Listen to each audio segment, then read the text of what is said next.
இந்த செய்தியை உங்களுக்காக வழங்குவது அருண் மசாலா. 1983 ஆண்டிலிருந்து தரத்துடன் தன்மை மாறாத அறுசுவை சமையலுக்கான அருண் மசாலா.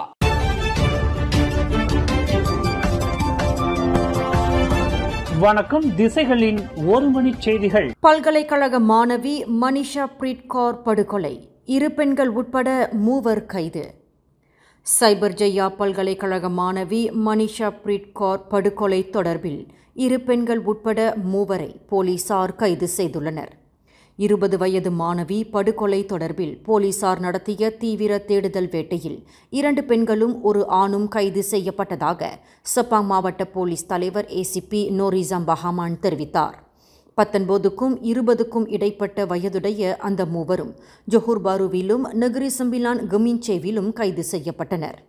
இந்த கைது நடவடிக்கை நேற்று வியாழக்கிழமையும் இன்று வெள்ளிக்கிழமையும் நடைபெற்றது. மாணவி படுகொலை தொடர்பில் போலீசார் மேற்கொண்ட புலன் விசாரணையில் 48 மணி நேரத்திற்குள் 3 பிடிப்பட்டதாக ஏசிபி நோரிசாம் பஹாமான் தெரிவித்தார். இந்த 3 மனிஷா பிரீத் கௌர் படுகொலை தொடர்பில் முக்கிய சந்தேக பேர் வழிகள் என்று நம்பப்படுகிறது. சைபர் ஜெயா பல்கலைக்கழக மாணவி மனிஷா பிரீத் கௌர் படுகொலை தொடர்பில் கைது செய்யப்பட்டுள்ள 3 சந்தேக பேர் வழிகளை விசாரணைக்கு ஏதுவாக 7 நாட்கள் தடுத்து வைப்பதற்கு செப்பாங் செஷன்ஸ் நீதிமன்றம் இன்று வெள்ளிக்கிழமை அனுமதி வழங்கியுள்ளது. 2 பெண்களும் ஒரு ஆணும் கைவிலங்கிடப்பட்ட நிலையில் இன்று காலை 9 மணியளவில் செப்பாங் செஷன்ஸ் நீதிமன்றத்தில் நீதிபதி அசாரோய்னி அப்துல் ரஹ்மான் முன்னிலையில் நிறுத்தப்பட்டனர். அந்த 3 இன்று ஜூன் 27ஆம் தேதி தொடங்கி வரும் ஜூலை 3ஆம் தேதி வரை 7 நாட்களுக்கு தடுத்து வைப்பதற்கு நீதிபதி அசாரோய்னி போலீசாருக்கு அனுமதி அளித்தார். தடுப்பு காவல் அனுமதி வழங்கப்பட்டவுடன் 3 காலை 9:40 மணிக்கு நீதிமன்றத்திலிருந்து செப்பாங் மாவட்ட போலீஸ் நிலையத்திற்கு கொண்டு செல்லப்பட்டனர். பள்ளி விளையாட்டுப் போட்டியை பாகிஸ்தான் நாட்டவர் ஒருவர் அதிகாரப்பூர்வமாக தொடக்கி வைத்ததாக கூறப்படும் சம்பவம் குறித்து கல்வி அமைச்சு விரிவான விசாரணை மேற்கொள்ளும் என்று அதன் அமைச்சர் ஃபட்லினா சீடேக் தெரிவித்தார். கரியான் மாவட்டத்தில் ஒரு பள்ளியில் நிகழ்ந்ததாக கூறப்படும் இச்சம்பவத்தின் போது விளையாட்டுப் போட்டியை தொடக்கி வைத்த பாகிஸ்தான் நாட்டவருக்கு மிகப்பெரிய கௌரவிப்பு வழங்கப்பட்டதாக கூறப்படும் சம்பவம் குறித்தும் விசாரணை செய்யப்படும் என்று அவர் குறிப்பிட்டார். கரியான் மாவட்டம் சிம்பாங் அம்பாட் சுமாங்கோலில் உள்ள சமாகாகா தேசிய தொடக்கப்பள்ளியில் நிகழ்ந்ததாக கூறப்படும் இந்த சம்பவம் தொடர்பான காணொளி ஒன்று சமூக வலைத்தளங்களில் பரவலாக பகிரப்பட்டு வருகிறது. பாகிஸ்தான் நாட்டவருக்கு அளிக்கப்பட்ட கௌரவிப்பு தொடர்பில் கல்வி அமைச்சின் அடுத்த கட்ட நடவடிக்கை குறித்து பலர் வினவி வருகின்ற வேளையில் ஃபட்லினா சீடேக் எதிர்வினையாற்றினார். இனங்களுக்கு இடையிலான நல்லிணக்கத்தை சீர்குலைக்க முயற்சிக்கும் பாஸ் கட்சி தலைவர் அப்துல் ஹடி அவாங்கின் மருமகனும் பாஸ் கட்சியின் சுங்கைபுலோ தொகுதி தலைவருமான ஜஹருடின் முகமாட்டிற்கு எதிராக நடவடிக்கை எடுக்க கோரி பினாங்கு மாநிலத்தை சேர்ந்த இளைஞர் குழுவினர் போலீசில் புகார் அளித்துள்ளனர். அந்த பாஸ் தலைவருக்கு எதிராக 3R சட்டம் பாய வேண்டும். இனங்களுக்கு இடையிலான ஒற்றுமைக்கும் நல்லிணக்கத்திற்கும் சகிப்புத்தன்மைக்கு ஊறு விளைவித்து வரும் பாஸ் தலைவரின் மருமகனுக்கு எதிராக போலீசார் உடனடியாக நடவடிக்கை எடுக்க வேண்டும் என்று அந்த குழுவினர் வலியுறுத்தினர். மலேசிய ஆயுதப்படையில் சீன சமூகத்தை சேர்ந்த ஜானி லிம் எங் செங்கிற்கு லெப்டினன்ட் ஜெனரல் பதவி வழங்கப்பட்டதை கேள்வி எழுப்பியுள்ள ஜஹருடின் முகமது, வருகின்ற 2058ஆம் ஆண்டில் சீன சமூகத்தை சேர்ந்த ஒருவர் நாட்டின் பிரதமராவதற்கு இது வழிவகுக்கும் என்று இனத்துவேசத்தன்மையில் சமூக வலைதளத்தில் கருத்து பதிவேற்றம் செய்துள்ளதாக கூறப்படுகிறது. அந்த பாஸ் தலைவரின் நடவடிக்கையானது இன நல்லிணக்கத்தை புறந்தள்ளி மலாய்க்காரர்களுக்கு வெறுப்பை தூண்டும் நடவடிக்கையில் ஈடுபட்டு வருகிறார் என்று அவர்கள் குற்றஞ்சாட்டினர். சப்ராங் பிராய்த்தங்கா மாவட்ட இளைஞர் மன்ற உறுப்பினர்கள் மற்றும் பெர்மாத்தாங் பாவோ இளைஞர் குழுவினர் ஆகியோர் சப்ராங் பிராய்த்தங்கா மாவட்ட இளைஞர் மன்ற உறுப்பினர்கள் மற்றும் பெர்மாத்தாங் பாவோ இளைஞர் குழுவினர் ஆகியோர் ஒருங்கிணைந்து புக்கிட் மர்தாஜாம் பெர்டா போலீஸ் நிலையத்தில் இப்போலீஸ் புகாரை அளித்துள்ளனர்.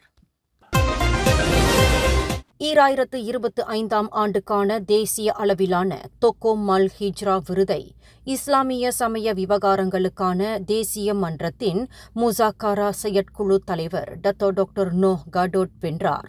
இன்று கோலாலம்பூரில் மலேசிய அனைத்துலக வர்த்தக கண்காட்சி மையத்தில் நடைபெற்ற தேசிய அளவிலான மல் ஹிஜ்ரா கொண்டாட்ட நிகழ்வில் டாக்டர் நோ அந்த உயர்வு விருதுக்கு தேர்ந்தெடுக்கப்பட்டது அதிகாரப்பூர்வமாக அறிவிக்கப்பட்டது.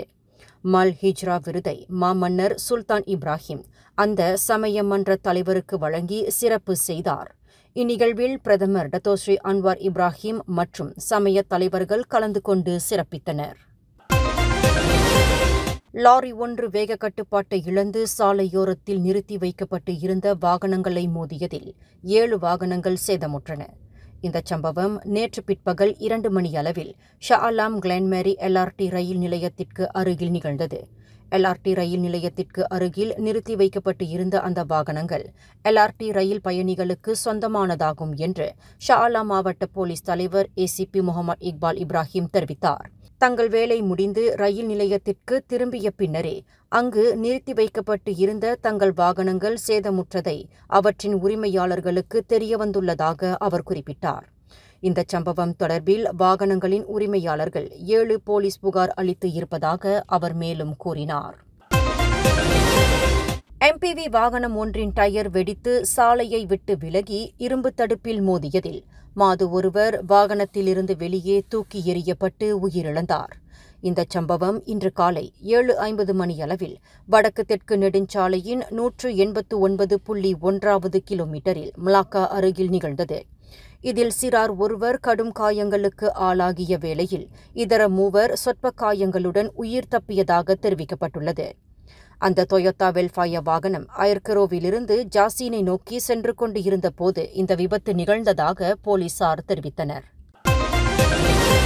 திகில் நகைச்சுவை கலந்த மலேசிய திரைப்படம் மிருகஷிரிஷம் இன்று ஜூன் 27ஆம் தேதி வெள்ளிக்கிழமை இரவு 9 மணிக்கு LFS பிளாசா தாசே ஜொஹூரில் திரையிடப்படவிருக்கிறது. இத்திரைப்படத்தின் நடிகர் குழுவினரும் பொதுமக்களுடன் இணைந்து இத்திரைப்படத்தை கண்டு களிக்கவிருக்கின்றனர். மிருகஷிரிஷம் நடிகர் நடிகைகளை சந்திக்க திரண்டு வாரீர். இந்த செய்தியை உங்களுக்காக வழங்கியது அருண் மசாலா.